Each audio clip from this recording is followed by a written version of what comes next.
Hello, welcome to the Notorious DID. I am Solara. I am going to cover today about the time span that we started to know more about the DID. So, with the seizures, I did start to notice that it was possible it was not just me. I started to know more about the fact that Laura was there, and she made it more evident that she was there and that she was Laura. Well, I go by Solara, which is my name, and she goes by Laura. So still in the back of my head, I'm trying to rationalize. I'm trying to understand what's going on and not really doing a great job of that. The seizures were taking place, and a lot of other things were going on at that time. A lot of other things. And I don't guess that I personally was prepared for any kind of realization like that, because I was trying to get a grasped hold on everything else that was taking place. So I guess at the point where the seizures were getting worse, and there was one point where I don't have diabetes. I've never had diabetes. But for one reason or another, my blood sugar dropped, and I had a full-blown seizure. Out in the front yard, I just dropped to the ground. And I remember that euphoric feeling again. And I genuinely thought that I just wasn't going to make it, because nothing around me looked the same. Everything looked kind of with a bright haze. And my eyes were affixed. I couldn't shut my eyes. As I had said, well, as I started to say in one of the other videos, during the seizures, there were times when my eyes were affixed and I couldn't shut them, even with the non-epileptic seizures. But this was totally different. I stopped breathing for a number of minutes in the front yard before an ambulance got there. And I remember hearing the ambulance technicians, they're talking about, oh, she must have diabetes, even though they were told prior to me getting in the ambulance that I didn't have that. And I remember thinking, they're just not listening. They're just not listening. And they're going to do things that are unnecessary. And so I felt them put an IV in because I felt a cold rush. Now, when I have the non-epileptic seizures, because of my breathing going down, my body gets completely cold. Cold to the touch, cold, period.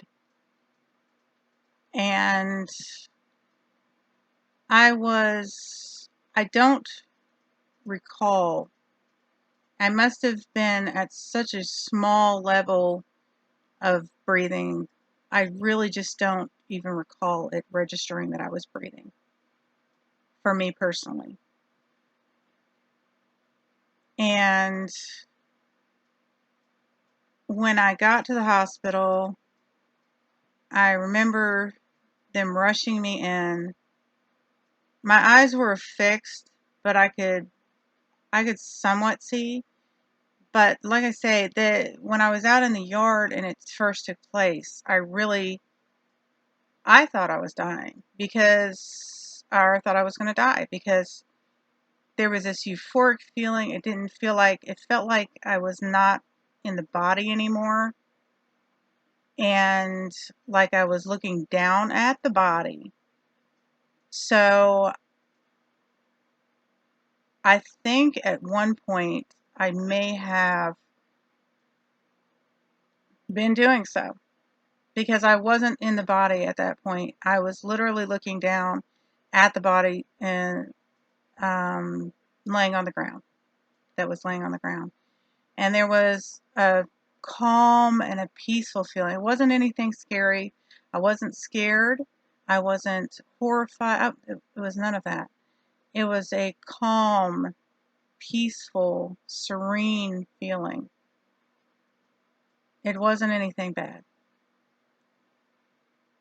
And so, like I say, obviously, before the technicians got back there, I'm guessing that might have been when I had stopped breathing in the front yard for that few minutes. And then when the technicians got me to the hospital,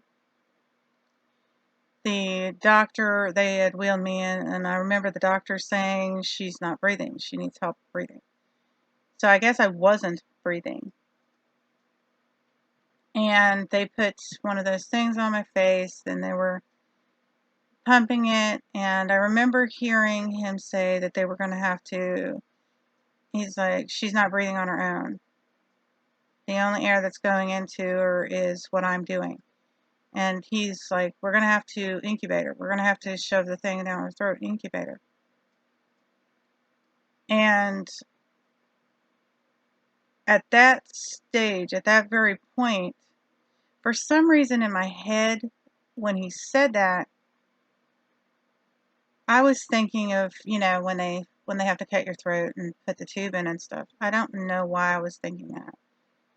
It would have been one of the tubes they shoved down your throat, and they were going to take me to ICU. But somewhere in my head, I'm thinking, oh my God, I'm hearing all this, and I know I'm conscious. I know what's happening, and I just kept thinking they're going to cut my throat open, and I'm going to be conscious, and I'm going to feel all of that. And I don't know if it was the adrenaline or the panic, or in conjunction maybe both, that brought me back to. But I was choking and gagging and all the rest of it as the oxygen, I don't know if any of you know, but when your oxygen levels go down drastically, when they do go back up, you choke. You literally choke on air, for lack of a better term. You choke on air. It happens to me when I come out of the seizures with my breathing going down to hardly anything. And when you get back to, and sometimes you can get nauseous, but you choke. You choke it on air, and that took place. And then when I started breathing on my own, it was almost like they're like, okay, we don't have to take her to ICU anymore, and just let her stay here for a couple of minutes, and then she can go. And I was like, I remember thinking, what the hell? 2 seconds ago, I couldn't breathe, and the nurse was acting like, how in the hell, first of all, how the hell do you fake that? And the nurse, I remember the nurse, maybe it was just my perception at the time because of everything that was going on. That could be, I don't know. But I remember the nurse is like, oh, well, nothing's wrong with you now. And I remember asking the nurse, I was like, well, I remember I heard that for some reason I thought that you guys were, going to cut my throat and incubate. And she's like, no, we wouldn't have done that. We would have just shoved a tube down your throat. But since you're fine now. And I was like, good God, what the hell? I don't understand why some people, I know a lot of people are in it for just money, but I don't think they should even be around people, period. If that's your attitude, and especially when it's a serious situation where a person is not even breathing, and then instead of being happy for them that they're now breathing and taking that stance, I thought, that's just shitty. Absolutely shitty. And even worse, a direct relative that had gotten to the hospital and was standing in there with me. It was my first realization of how this direct relative was a piece of shit. Because I was not specifically, this is when I knew I was at the time, now I know that I was co-conned with somebody else. And I think it was Laura. But I think it was Laura who actually came, I think about it, maybe it was Laura who got us conscious. I'm not sure. I'm still not sure to this day. As you can see, there's confusion. When that's taking place, there's so much confusion, and when you have D.I.D, there's confusion anyway. Maybe it was Laura. Maybe I was co-con with Laura, and Laura's the one who brought us to. But anyway, so this party, and you have to take into account, as I mentioned in another prior video, I had raised somebody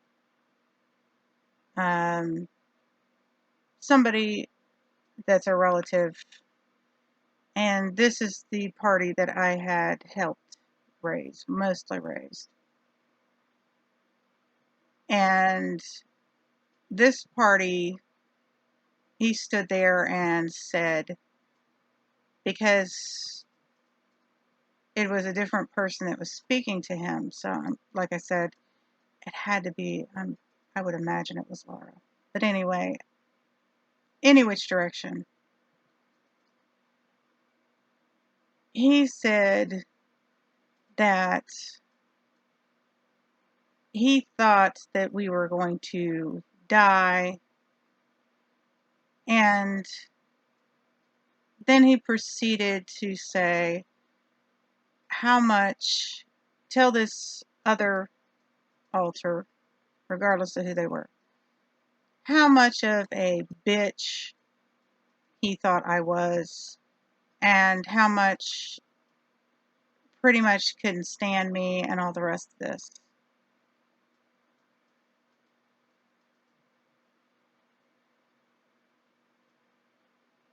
So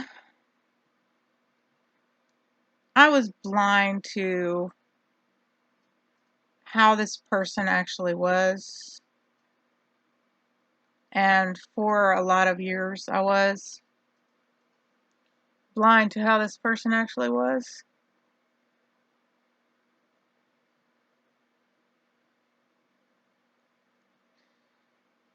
But my realization at that point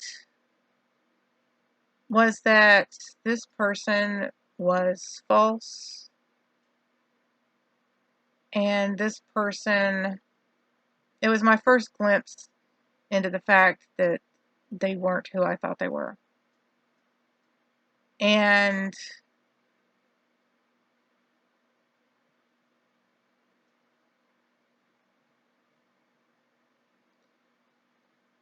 it was disheartening, to say the least. But there was so much going on, excuse me. After that took place, the seizures became more and more frequent. I became aware of Laura being actually a different individual. And I realized that I was not the only one in the body. And that too played a huge role on my psyche, because it's when you've told yourself, I should say, when you have convinced yourself you're the only person that's in the body, like a normal circumstance, and you realize that that was a lie. And there are so many other lies going on at the time too. But you realize you can't necessarily trust what you believe to be so and what is. And as I stated, me and Laura do not get along. So there was that coming into play, because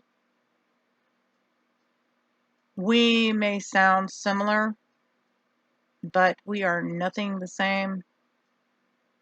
And so there was a lot going on between me and her. She was not exactly nice about any of it. Even though she may be the protector of the system to protect us from others outside of the system, she is also very blunt and very rough, even to us. And she does not, to put it into terms, she doesn't really have a decent bedside manner at all. Not a decent bedside manner at all. And a barracuda, yeah, pretty much a barracuda is a good reference for her, as far as I'm concerned. And you're already in the circumstance of where you're confused, and all this is happening physically and emotionally, and then you realize you're not 100% you. There are others, and that started a distinct spiral. And so I personally am one of the alters that deal and have a lot of depression issues. I have also been found to have, it's been referred to that I am bipolar and or borderline personality, and at this point I don't know what is true or what is not, considering at that standpoint nobody knew anything about the D.I.D. So I don't know if that played a role, or I definitely know I'm depressive. I am manic depressive for sure, because I will have mostly extreme lows of depression. Outside of that, I'll be on the normal side, but I will have extreme lows with depression. And during that period, and I will leave a trigger warning for this video, because during that period I went through a lot of, I didn't believe that I was whole. I didn't believe that I was, which obviously when you have dissociative identity disorder, you're not necessarily whole. I mean, you are when you're you at the forefront, if you're not COCON. But I didn't know anything about the disorder. I didn't know anything about, I had never, other than maybe seeing something in a movie or whatever, I had never encountered it. It had never crossed my mind that that was even factual. I thought I was going crazy, because my mindset was based on social mindsets, which is, it's bad to be in that circumstance and base anything on social mindsets, but that's where I was. So to me, the reality that I had created for myself in my headspace as an individual was crashing down. And I had a lot of depression, and I had a lot of suicidal thoughts and a lot of reasoning in my head that that would be best and things like that. And I don't have that form of depression anymore. I guess maybe because one, there's a huge unit base behind me and I now know what's going on and have more of a realization. But at that time, when the realization started, it can be really hard and disheartening. And being an alter can be really hard and disheartening because you don't feel like you're a person. You no longer feel like you're an individual. You no longer, initially anyway, you start all different forms of self-doubt and all different forms of what you are and what you aren't and realizations, and it's a lot. It's a lot to swallow. It's a lot to go through. And I primarily got through a lot of the thoughts of suicide because of my daughter. I knew that my daughter, if nothing else, my daughter needed me. If nothing else, I owed that to her. I owed it to her to be there, to have the support. What would happen to her after that?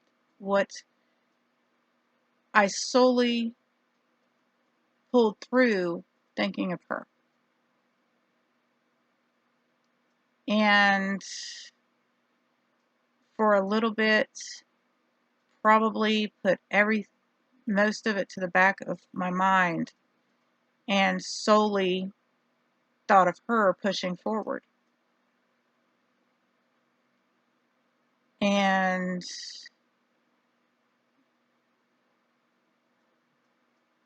really, as it went farther, and I'd notice as more pressures accumulated, I would have more seizures. I don't know if the body was just saying, hey, this is enough. You can't deal with this, and it shut down. I don't know if that's what took place or takes place. I don't know. I know there are a lot of physical factors that go into it, but I'm quite sure there are a lot of mental factors that go into it too. And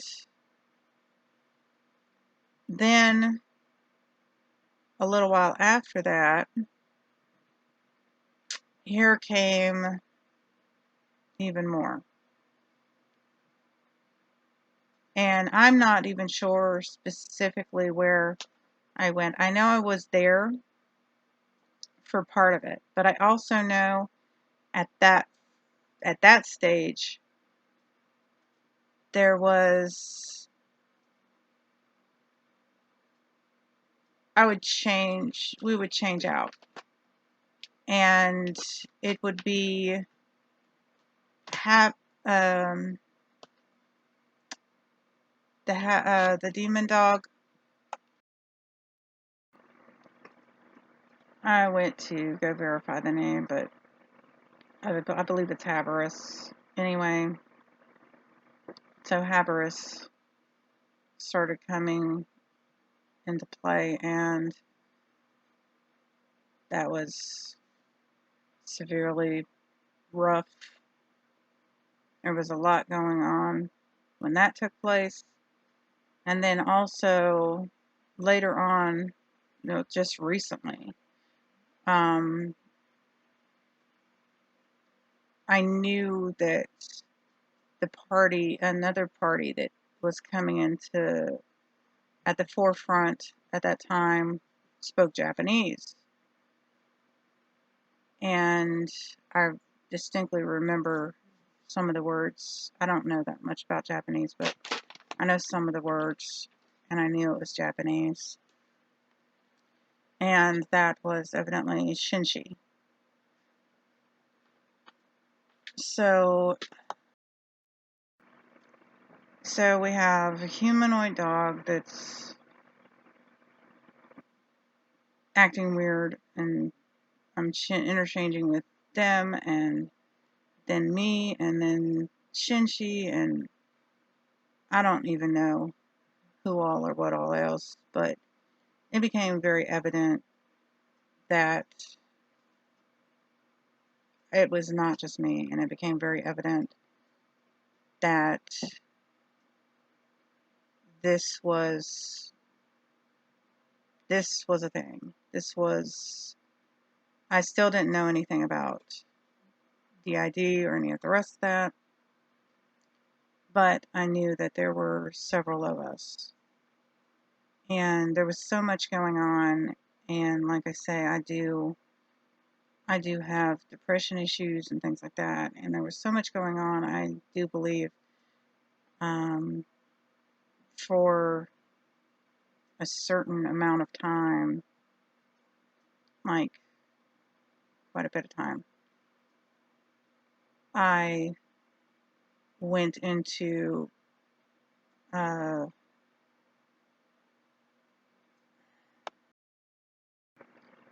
went dormant. And it's my understanding at the back end of all that took place is when Val came into place. And Val came into place for a couple of years at least.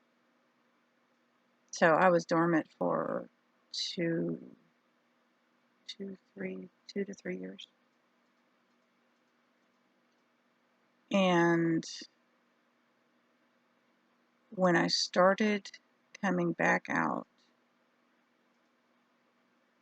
it's hard to explain. Sometimes when you're COCON, there's like, the best way I can explain it is there's like a residue of the other personality. Sometimes even when you change out, there's a residue of the other personality. So bits and pieces of their personality or their behavior or things will blend, or at first will still be left over, or will blend, and you have to get through that and to be able to become your individual self. And a blending of me and Laura at heightened emotional periods can be really difficult, can be a real problem, because Laura's got an aggressive side to her, no nonsense aggressive side to her anyway. I have, I guess you could say I do have a bit of an aggressive side to myself, a no nonsense aggressive side, and with interchanging and all of the other parties being involved too, at that point there was Alex involved, and Alex was an extreme issue due to Alex wanting to participate in things we should not participate in, like drugs and things like that. And then you've got that involved. And with me having the problems I have with depression, you interject things into it, like at that time we were actually prescribed Xanax. And me, with whatever issues I do or do not have, I definitely have depression. As I stated, I've been told personally myself that I have bipolar disorder and or borderline personality disorder. And with taking the Xanax, it made me unstable, is the best way to put it. So I was personally unstable. Alex was a severe problem outside of that. Laura, for once, sadly enough, was the voice of reason trying to rationalize it. During that stage, Val had went dormant, because when Val found out that she was an alter and she was being told she wasn't real and all the rest of it from whoever, she went dormant because she couldn't deal with that. You can only deal with a certain amount of anything. And when you're a portion of a DID base, it's even more difficult because you start questioning yourself. And like I say, at that period of time, I was unstable. This Xanax was making me severely unstable. I cannot personally, with maybe not so much anybody else, like I say, I don't know how to explain the fact that it's almost like you still hold your own kind of chemistry, your own allergies, your own likes, dislikes, your own chemistry, because I have a chemical issue with Xanax. The others maybe didn't, because they weren't behaving in the irrational fashion I was at that point. When I realized, though, that I was behaving in a severely dysfunctional, irrational fashion, then I went to the hospital, because we're talking severely irrational is the way I was. Not so much a danger to others, but a danger to myself. So I went to the hospital, and I willingly checked myself into a mental facility at that point to try and get everything that was going on under control. We already knew we had dissociative identity disorder. It is during this time that, through a lot of people, a lot of different psychiatrists, stuff like this, that we pushed to be recognized. Because initially, we had one psychiatrist that was, they're like, well, do you hear voices in your head? Well, technically, when you have dissociative identity disorder, you talk to each other. So, of course, and if you're co-con, then of course you do. Of course you do. And they automatically, in the psychiatric field, throw that to having schizophrenia. Am I saying anything against people that have schizophrenia? Absolutely not. I am saying being misdiagnosed for one thing, when you know you don't have that, you know specifically, because at that point we knew specifically that there were several of us and that we had DID. No doubt. At that point we knew. We had went through all the pivots and ups and downs and everything, spirals within those years, that, and at that point, I mean, there was no doubt to me at that point, because I was already, when I came back from being dormant, I knew, because I went dormant because of everything that was going on and knowing. And finally, at that point, we got somebody to listen and became diagnosed. It didn't make any difference outside of the body, other than the fact that others can acknowledge what you have, and that's it. It did not make a difference to our system. It didn't make a difference in helping our system. It's just so that others can acknowledge what you have in actuality, instead of all these other things that they want to list that can be similar, or that can be this, or that can be that.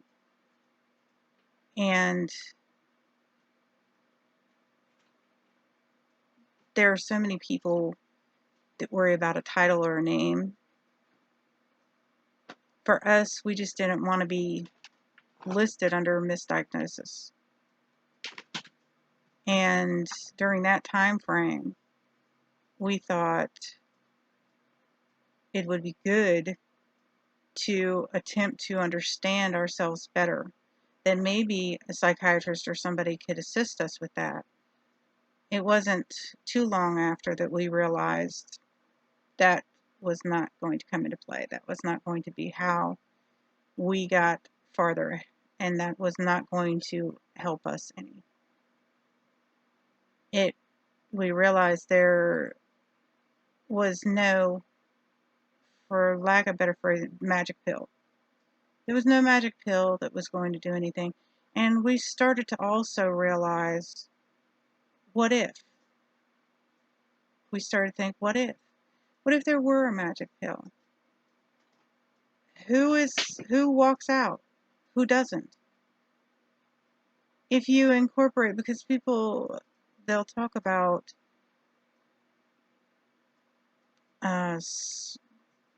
smashing it all together, or incorporating, or whatever the correct phrasing is. I can't think of it right now, but who comes out of that and who doesn't? What happens to all of us as individuals?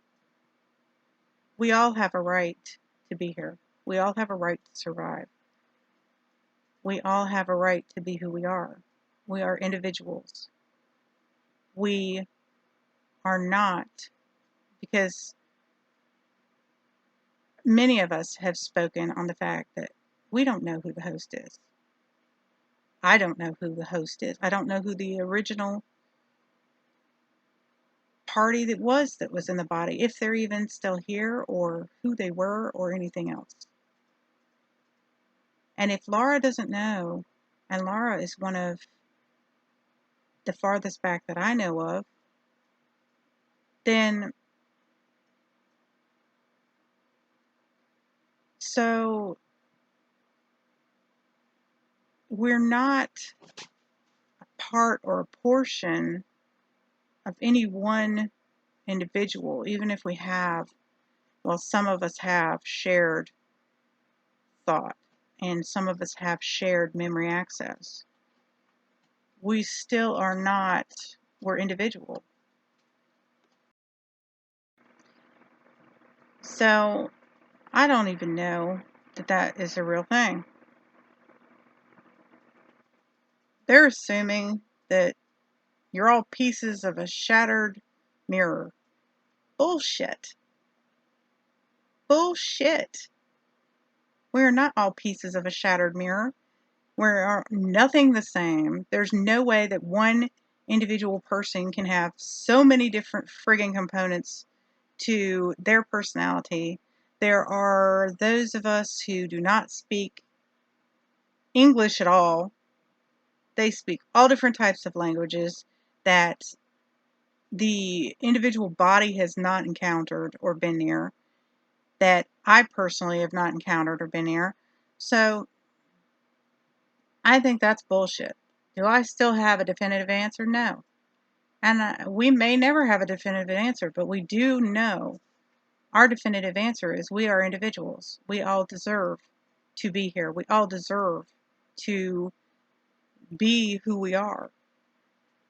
And we don't deserve to be pushed into dormancy, or to, well, I mean, some of us may need to be pushed into dormancy, or whatever takes place, eliminated or pushed into dormancy, like Alex was, like Domino was.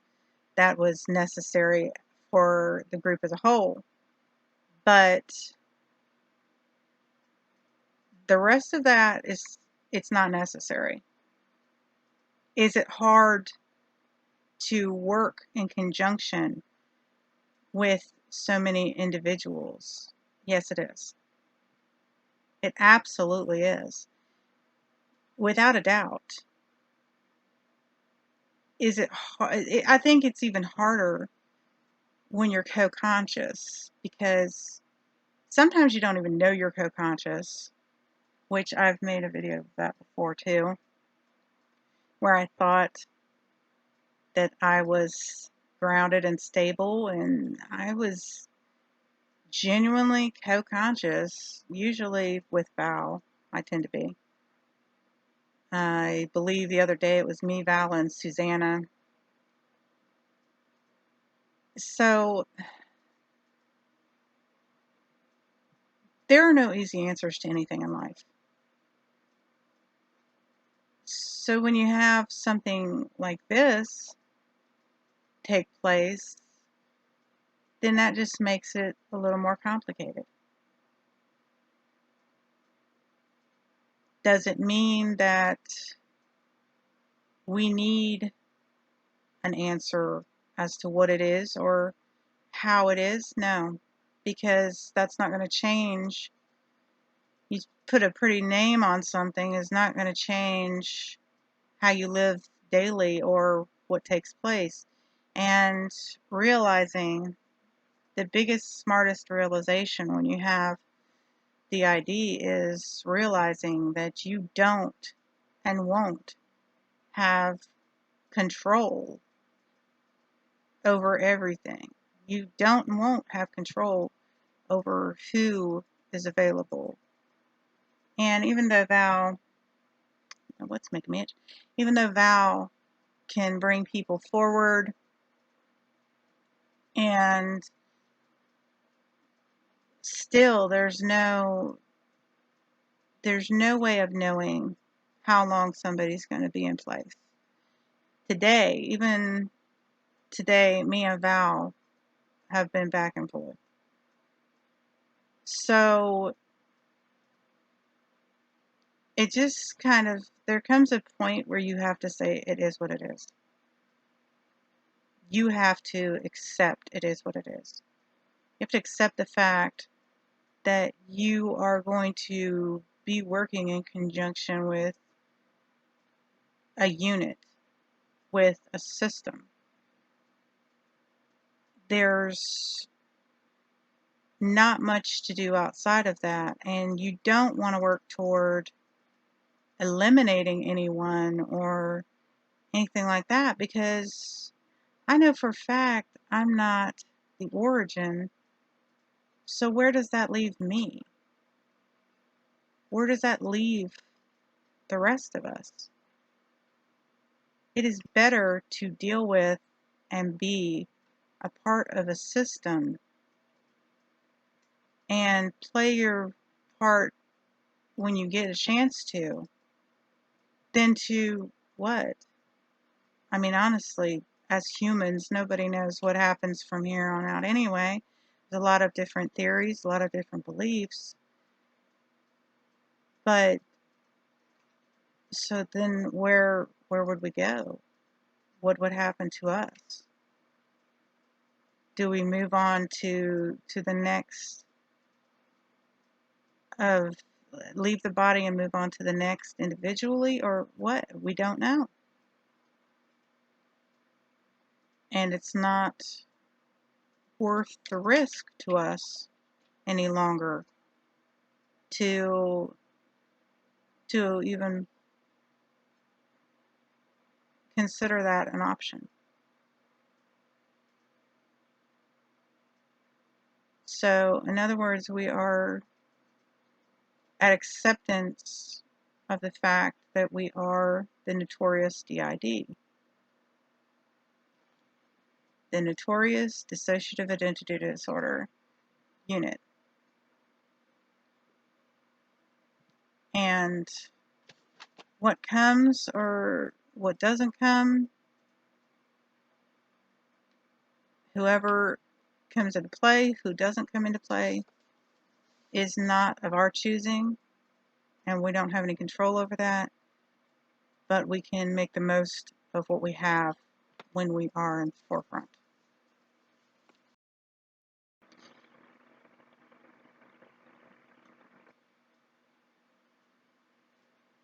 So